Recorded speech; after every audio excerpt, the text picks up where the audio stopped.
The Nashville area is growing and fast, but some city leaders are trying to put a temporary stop on development before their communities burst at the seams. News Channel 5's Jonquil Newland has the story from southeast Nashville. Along Bell Road in Antioch, the sounds of growth fill the air. But this 548-unit complex is an example of what area officials hope to stop from getting built in the future, at least just for a little bit. And we're growing so fast that we're not taking care of the infrastructure needs that come as a result of that growth. Karen Johnson is one of 3 council members co-sponsoring legislation that, if passed, would put a 120-day moratorium on development in their districts, essentially stopping all development from moving forward.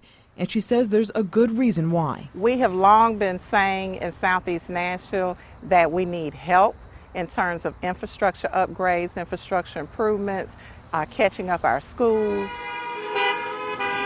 She says the roads, sewer system, and sidewalks desperately need attention from Metro.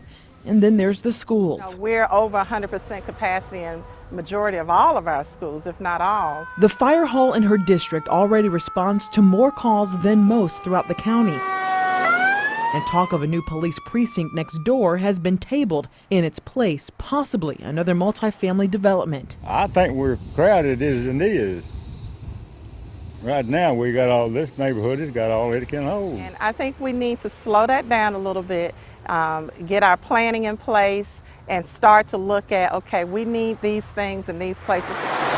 The Metro Planning Director has gone on record opposing the ordinance, citing other parts of Nashville that have seen the same, if not more, growth in multifamily complexes.